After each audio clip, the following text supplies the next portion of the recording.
You are listening to Alex Nanlohi Podcast, to know the Lord and to make Him known.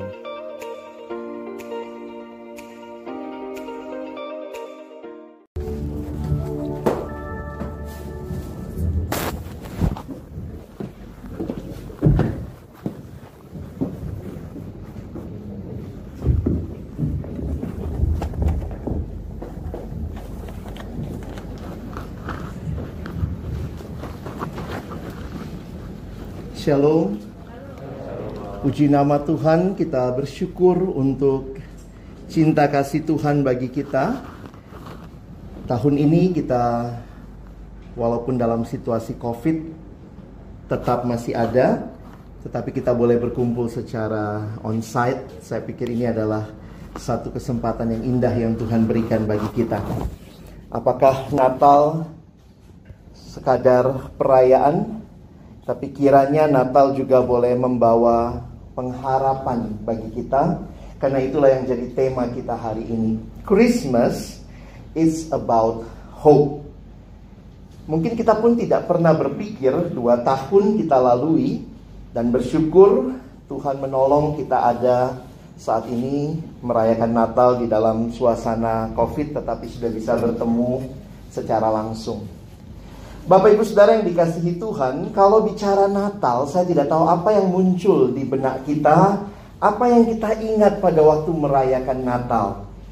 Seorang penulis buku pernah mengatakan begini, merayakan Natal itu berbahaya.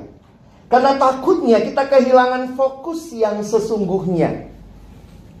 Kalau Yesus datang perayaan Natal kita masa kini, mungkin Yesus pun akan terbengong-bengong kagum ya. Kalau Yesus boleh katakan apa hubungannya saya sama Sinterklaas ya, saudara sepupu. Apa hubungannya Yesus dengan pohon Natal dan seterusnya. Tentu kita tidak menolak semua kemeriahan Natal. Tetapi kiranya kita tidak kehilangan fokus daripada Natal itu sendiri. Dan apa yang dia bawa bagi kita. Saudara yang dikasihi Tuhan, Natal artinya lahir. Nah, siapa yang lahir pada waktu Natal? Kita harus ingat ya, dalam konteks inilah kita bicara Christmas is Jesus' birthday. Sebuah pertanyaan yang pernah ditanyakan, what is the most important thing about Christmas? The most important thing about Christmas is the first 6 letters. C-H-R-I-S-T. Christmas without Christ tinggal Mas ya. Ini bukan perayaan mas-mas ya. Kita bicara Natal menjadi bagian penting karena Kristus. So Christmas without Jesus, it's just empty. Nah saudara, hari ini kita pun melihat bahwa Yesus yang lahir itu, kita melihat dia membawa harapan. Atau dia sendirilah harapan itu. Saudara yang dikasihi Tuhan, tidak janjian dengan yang buat liturgi, tapi semua ayat yang saya mau baca sudah dibaca tadi begitu ya. Saya memang fokus ambil ayat ini. Saudara, ada sedikit bagian yang menarik kalau kita tadi sudah baca sedikit ke atasnya dan ke bawahnya dalam bacaan bertanggapan kita. Mari kita baca sekali lagi ayat yang pertama, sama-sama kita baca ayat yang di depan. 1, 2, ya. Bangsa yang berjalan di dalam kegelapan telah melihat terang yang besar. Mereka yang diam di negeri kekelaman, atasnya terang telah bersinar. Saudara, gelap dan terang menjadi gambaran yang dipilih oleh Yesaya atau nubuat yang disampaikan Yesaya. Nubuat yang disampaikan 700 tahun sebelum kedatangan Mesias.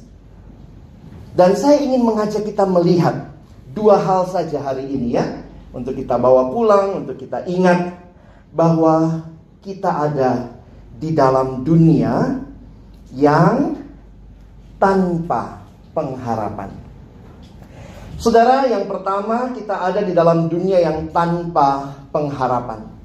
Gambaran tentang terang yang datang memberikan kepada kita pengharapan, tapi jangan lupa kenapa demikian? Karena ada kegelapan. Kenapa saya kasih tanda kutip sengaja saudara ya? Dalam perenungan saya dan juga belajar beberapa hal, saya makin sadar begini. Manusia itu sebenarnya makhluk yang berpengharapan.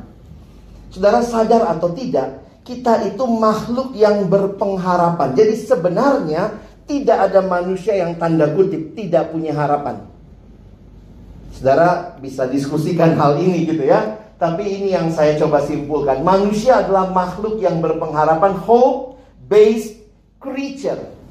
Karena kita diciptakan oleh Allah, dan Allah menciptakan kita untuk dirinya, maka sebenarnya kita adalah manusia yang selalu punya pengharapan. Lalu kenapa waktu dikatakan tanpa pengharapan itu kira-kira bagaimana mengertinya? Saudara, saya coba menariknya begini. Tanpa pengharapan itu karena manusia meletakkan pengharapannya pada hal yang salah. Inilah yang menjadi pergumulan manusia sepanjang zaman. Sebenarnya kalau Bapak Ibu Saudara mempelajari Yesaya, itu menarik saudara ya. Mengapa? Karena nubuat yang tadi datang bukan di tengah situasi yang benar-benar kacau dan sulit. Saudara tahu waktu itu kerajaan Israel terbagi dua ya. Ada kerajaan utara, ada kerajaan selatan. Nah yang terjadi pada masa itu, kerajaan Yehuda di selatan lagi minta bantuan ke Asyur. Karena takut ketika koalisi kerajaan Israel dan Aram akan menyerang mereka. Saudara kalau baca situasi politiknya, sebenarnya waktu saya pelajari latar belakangnya, itu situasinya lagi aman-aman aja saudara. Mereka takut memang ada ancaman, tetapi kemudian mereka datang mencari bantuan kepada bangsa Asyur. Mereka tidak cari bantuan kepada Tuhan. Masalah Israel, masalah Yehuda pada waktu itu, mereka mencari bantuan bukan kepada Allah. Mereka berpengharapan kepada bangsa yang besar yang mereka harap bisa menolong mereka. Tapi realitanya apa? Tidak. Justru Tuhan katakan, bangsa yang kau pikir akan menolong kamu, mereka satu waktu nanti akan datang menyerbu kamu. Sehingga kalau saudara baca kisahnya, akhirnya Asyur datang. Lalu kemudian Asyur dikalahkan oleh Babel. Jadi sebenarnya situasinya bukannya tidak ada pengharapan sama sekali, tetapi mereka sedang menaruh pengharapan pada hal yang salah. Dan itulah yang sebenarnya saat ini juga dialami banyak manusia. Saudara, kalau kita bicara Natal membawa pengharapan, jujur aja ya, kadang-kadang kita pikir ya semua saya sudah punya, semua saya sudah miliki. Bahkan banyak orang menaruh pengharapan pada hal-hal yang sementara. Tapi kekristenan berbicara, our true hope is not from creation, but from Creator. Saudara, hati-hati. Hal-hal yang begitu mudah kita dapatkan, kita bergantung tanpa sadar kepadanya, bisa membuat kita kemudian berpengharapan kepada hal tersebut dan bahkan melupakan Allah. Banyak orang berpikir uang adalah segalanya, betul ya? Bapak Ibu yang kerja di investment juga pasti ngerti gitu ya. Tapi realitanya ada begitu banyak hal yang uang tidak bisa beli. Saudara, kita butuh uang ya. Satu anak remaja pernah datang sama saya, dia baru baca Alkitab kayaknya ya. Dia bilang, Kak Alex, bener ya kata Alkitab, akar segala kejahatan adalah uang. Saya bilang, hei, baca Alkitab baik-baik. Bukan uangnya, tapi cinta uang. Saudara, tidak ada salahnya dengan uang. Yesus katakan juga jalankan uang begitu ya. Tetapi masalahnya adalah ketika cinta kita, pengharapan kita taruh pada hal itu satu-satunya. Saudara, banyak hal yang uang tidak bisa beli. Dengan uang kita bisa punya asuransi terbaik, dengan rumah sakit paling mahal, treatment paling bagus. Tapi dengan uang kita nggak pernah bisa beli kesehatan. Dengan uang Kita bisa beli buku, kita bisa sekolah di tempat yang terbaik, tapi dengan uang kita belum pernah bisa beli kepintaran. Dengan uang, kita bisa beli tempat tidur yang paling nyaman. Katanya bagaikan tidur di atas awan ya. Itu mah jatuh saudara ya. Tapi dengan uang, saudara belum pernah bisa beli nikmatnya tidur. Makanya kadang-kadang lucu juga ya. Pemulung di pinggir jalan gelar tikar langsung bisa ngorok ya. Orang kaya kasurnya indah, empuk banget, mau tidur minum obat tidur. Ada hal yang uang tidak bisa beli. Bukan sekali lagi uang tidak kita butuhkan.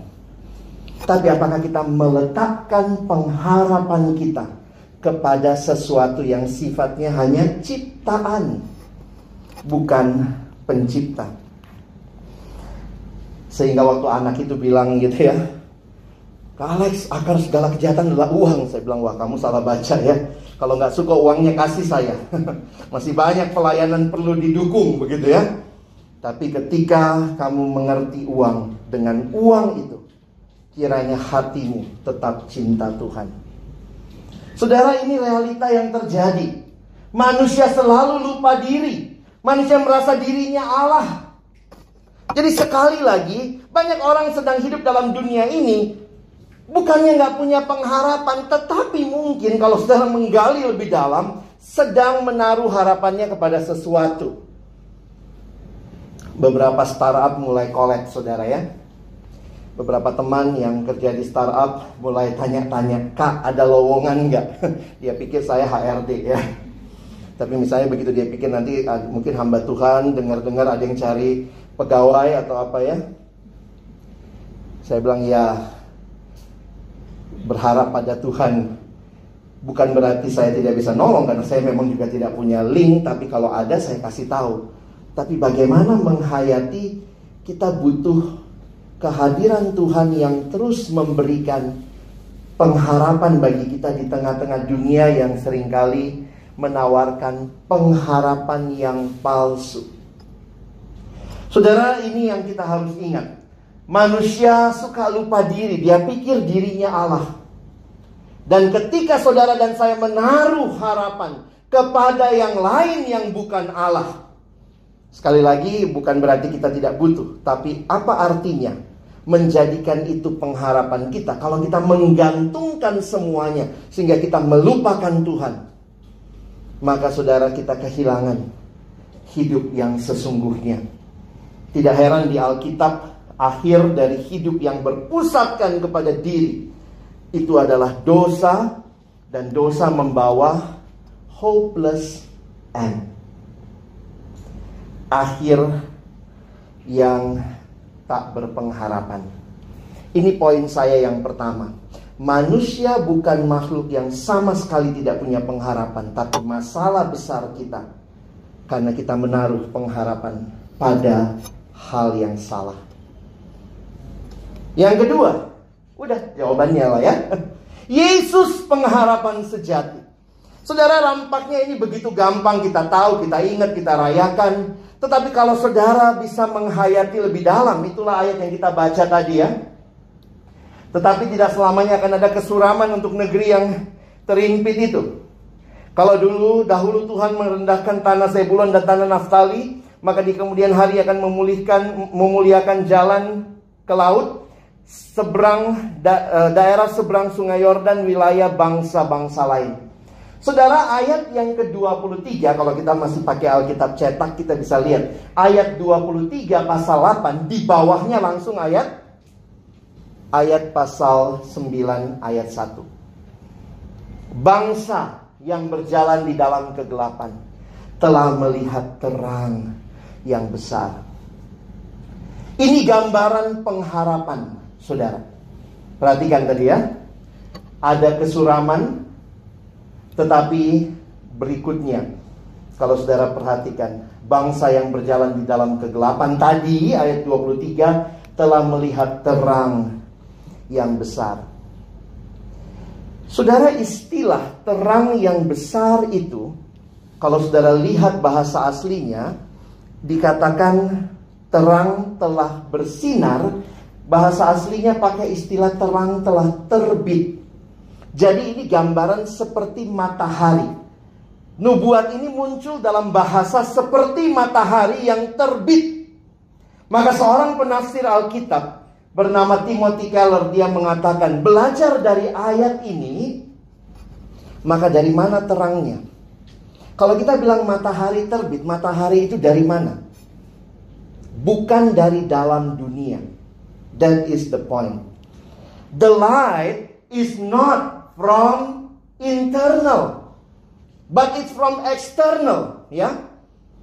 Tapi kalau perhatikan lagi, eternal atau external, kalaupun kita bisa bikin seperti macam matahari, tapi ayat ini mau mengatakan the light is from eternal. Bukan dari dalam dunia, dari luar dunia, tapi yang dari luar dunia pun dia adalah cahaya ilahi yang kekal.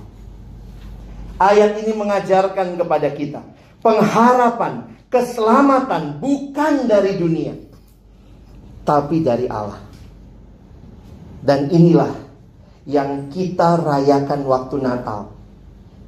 Bukankah kita berkata Allah yang kekal jadi manusia, pencipta jadi ciptaan. Saudara pernah bayangkan itu gimana pencipta jadi ciptaan?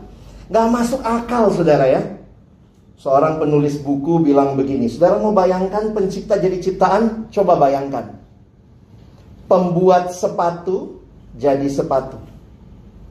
Can you imagine? Pembuat sepatu jadi sepatu. Allah yang kekal datang karena manusia tidak bisa menyelamatkan dirinya sendiri. Kalau saudara dan saya bisa menyelamatkan diri, maka yang kita muliakan diri kita. Karena berarti siapa juru selamatnya? Ya kita.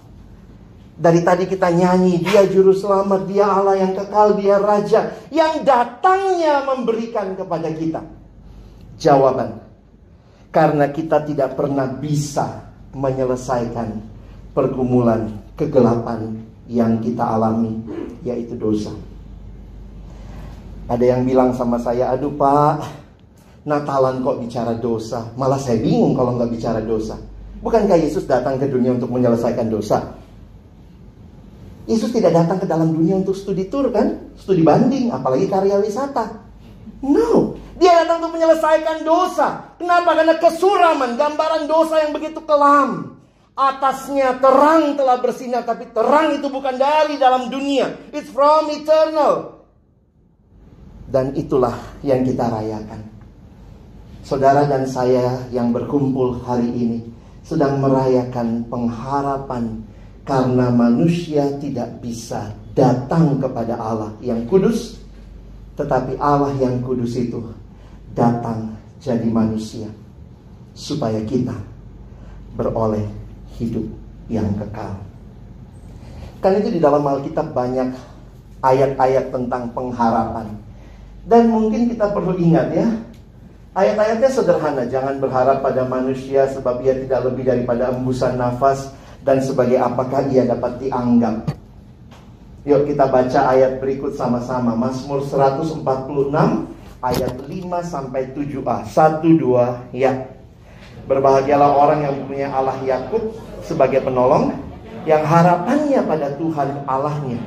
Ia akan menjadikan langit dan bumi, laut dan segala isinya, yang tetap setia untuk selama-lamanya, yang menegakkan keadilan untuk orang-orang yang diperas, yang memberi roti kepada orang-orang. Harapannya pada Tuhan. Kadang-kadang kita mesti punya penghayatan itu, saudara, ya. Seorang teman saya, dia kasih filosofi teri, saudara. Kadang-kadang kalau kita menghayati, kalau teri sampai ke meja kita, kalau saudara makan teri, ya, berarti kan ada pengharapan atau ada pemeliharaan Tuhan. Jadi sebenarnya kita itu bisa makan teri bukan karena kita punya cukup uang beli teri. Ya, saya ambil teri aja karena kecil, ya saudara, ya.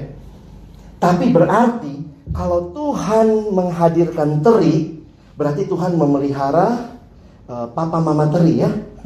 Begitu, ya. Tuhan pelihara papa mama teri. lalu ditangkap oleh nelayan.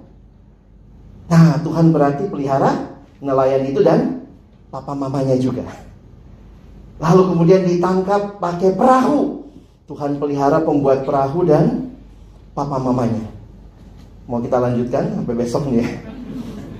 Ditangkap pakai jala. Tuhan pelihara yang bikin jala dan papa mamanya. Terus begitu ya. Dibawa ke kota terinya habis ditangkap. Tuhan pelihara supir truknya dan papa mamanya. Tuhan pelihara truknya yang dibuat dengan bannya 4. Setiap ban ada 4 mur. Murnya mur pertama. Di situ Tuhan pelihara pembuat murnya dan papa mamanya. Kalau kita terusin gak kelar saudara ya.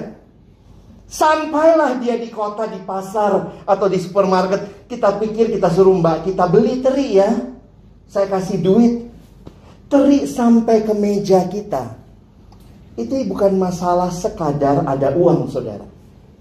Tapi ada Allah yang memelihara hidup saudara dan saya dengan sempurna. Gak mungkin cuma makan teri kan. Yuk kita sekarang bicara nasi ya. Tuhan pelihara. Makin banyak lauk saudara, makin gak pulang kita. Kadang-kadang sampai di depan meja kita bilang, ya cuman teri. Padahal teri telah melewati perjalanan yang panjang.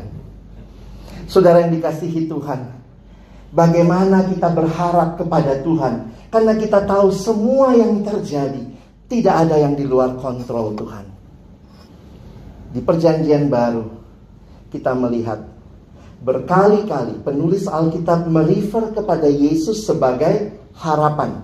Saudara lihat ya, kalau perjanjian lama kan harapannya pada Tuhan Allah Bapa. Di perjanjian baru ada lagi. Ini 1 Timotius 1 ayat 1 sampai 2. Saya ambil Alkitab berbahasa Inggris.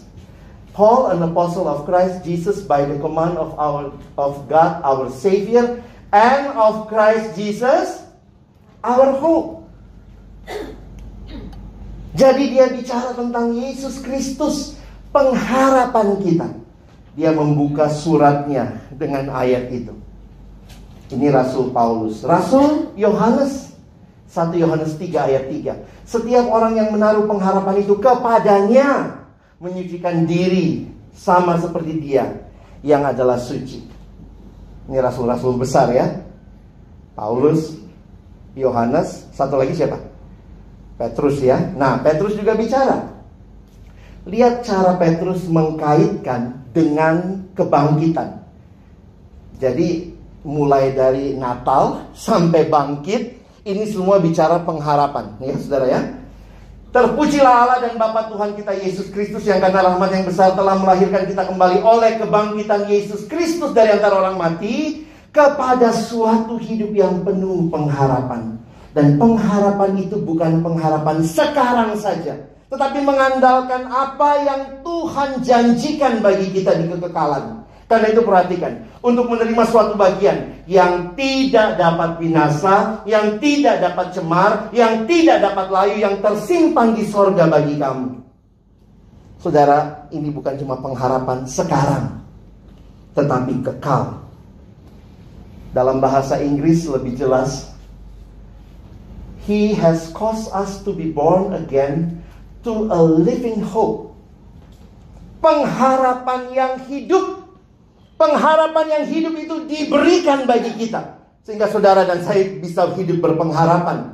Saya menuliskan kalimat ini. We have a living hope because we have a living Savior. Sebab dia hidup, ada hari esok. Because He live, I can face tomorrow. Saudara dan saya hidup dalam dunia yang penuh pergumulan.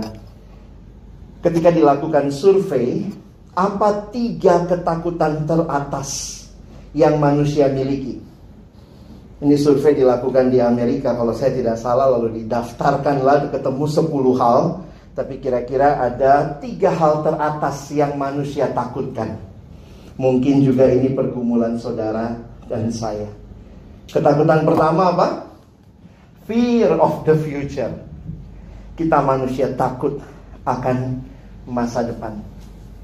Yang kedua, fear of failure. Takut gagal, saudara. Dan ini yang terakhir, Yang ketiga, ini kondisi generasi sekarang ya. Fear of loneliness. Lucu juga, ini generasi sosial media, temannya bisa 1000, 2000 di sosmed, tapi kesepian, saudara ya. Karena itulah realita dunia yang sudah jatuh di dalam dosa. Dan kalau hari ini berita Natal bagi kita, Christmas, it's all about hope.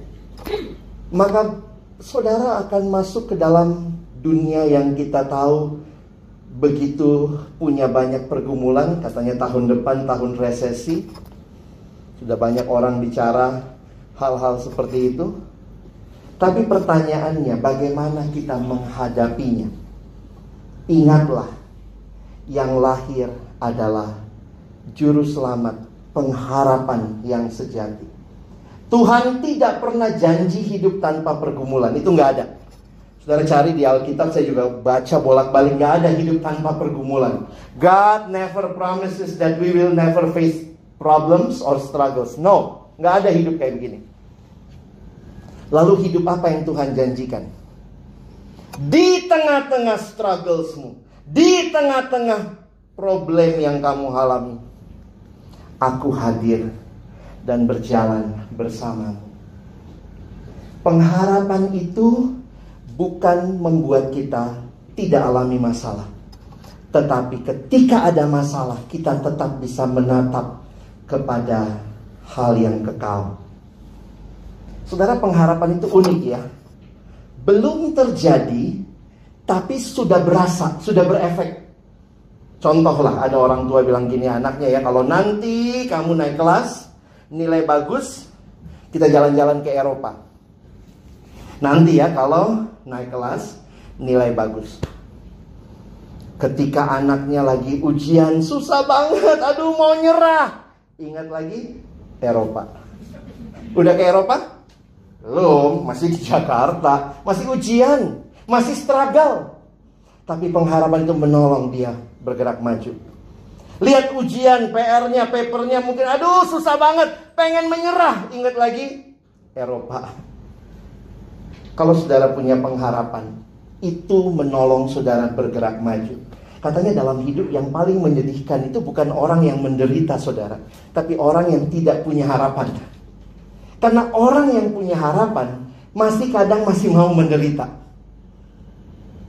Karena itulah indahnya hidup bukan gak ada pergumulan. Indahnya hidup karena ada Yesus. Life is a journey with Jesus. Jadi kalau hari ini saudara merayakan Natal, bagaimana harusnya kita merayakan Natal? Apa yang perlu disiapkan? Satu waktu saya pimpin acara Natal, lalu MC-nya bilang gini saudara ya.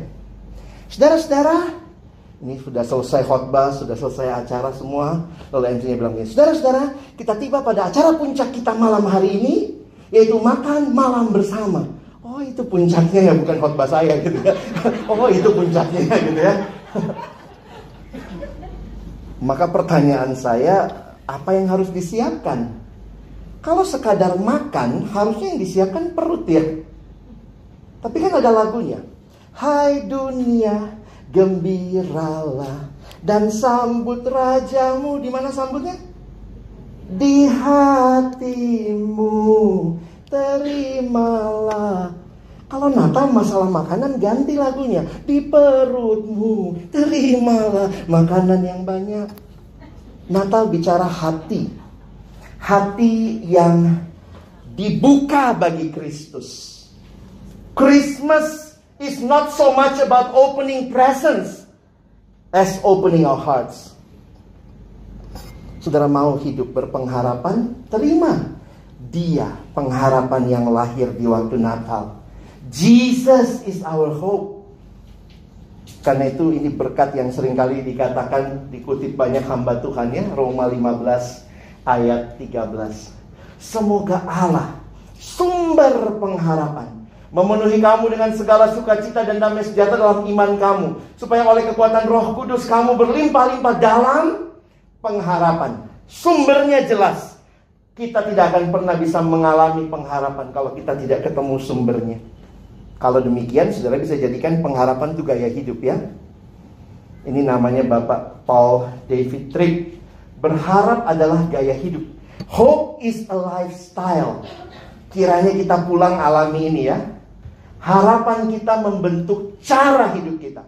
Harapanlah yang menyebabkan kita membuat keputusan-keputusan yang kita ambil sementara. Kurangnya harapan membuat kita merasa mandek dan tanpa motivasi. Kiranya saudara yang merayakan Natal malam hari ini melihat pengharapan dalam Kristus. Cara kita bekerja akan berbeda. Karena kita adalah orang-orang yang berpengharapan.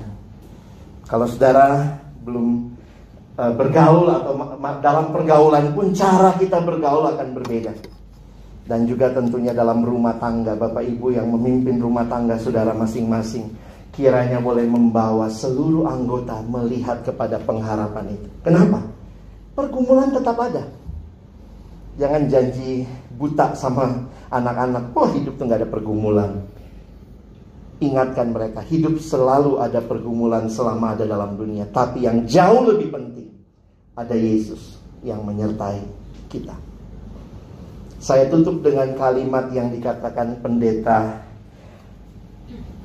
Rick Warren. Kalau tadi sin membawa kita ke dalam hopeless end, maka dia katakan, but Jesus turns your hopeless end into endless hope. Berharaplah kepada Allah, karena di dalam Dia ada pengharapan sejati. Selamat Natal 2022, masuki tahun yang baru 2023 dengan pengharapan, karena Dia lahir di hidup kita. Amin. Mari berdoa. Terima kasih untuk firman-Mu. Terima kasih untuk setiap hati yang terbuka di hadapan Tuhan. Kami mohon Natal bukan hanya perayaan, tapi sungguh-sungguh sebuah perubahan hidup. Kami tidak lagi takut akan masa depan. Kami tidak lagi takut akan berbagai pergumulan yang mungkin menimpa ke depan. Ketika pergumulan itu tetap ada, kami punya harapan di dalam Kristus. Berkati Bapak Ibu sekalian yang mungkin saat ini juga sedang sangat membutuhkan kekuatan pengharapan. Kami sungguh berserah kepada Tuhan. Juga untuk Ibu Catherine dan keluarga, di mana ayahnya terbaring tak berdaya, tapi ada harapan di dalam Tuhan, termasuk harapan untuk hidup kekal bersama Tuhan. Karena itu kami terus berserah. Kami akan masuk tahun 2023. Mungkin ada banyak hal yang kami juga tidak tahu Tuhan. Tapi satu hal yang pasti, Tuhan hadir. Tuhan tidak pernah meninggalkan kami. Dan karena itulah kami berani melangkah. Bukan karena kami kuat, bukan karena kami tahu, bukan karena kami bisa memprediksi begitu banyak hal, tetapi karena kami percaya Engkau hadir memegang tangan kami. Terima kasih. Kami sungguh berserah.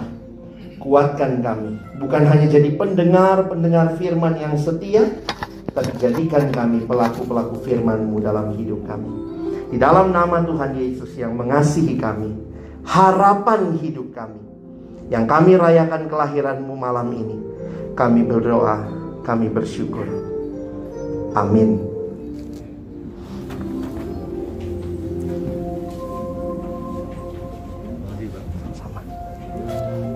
Terima kasih Pak Alex.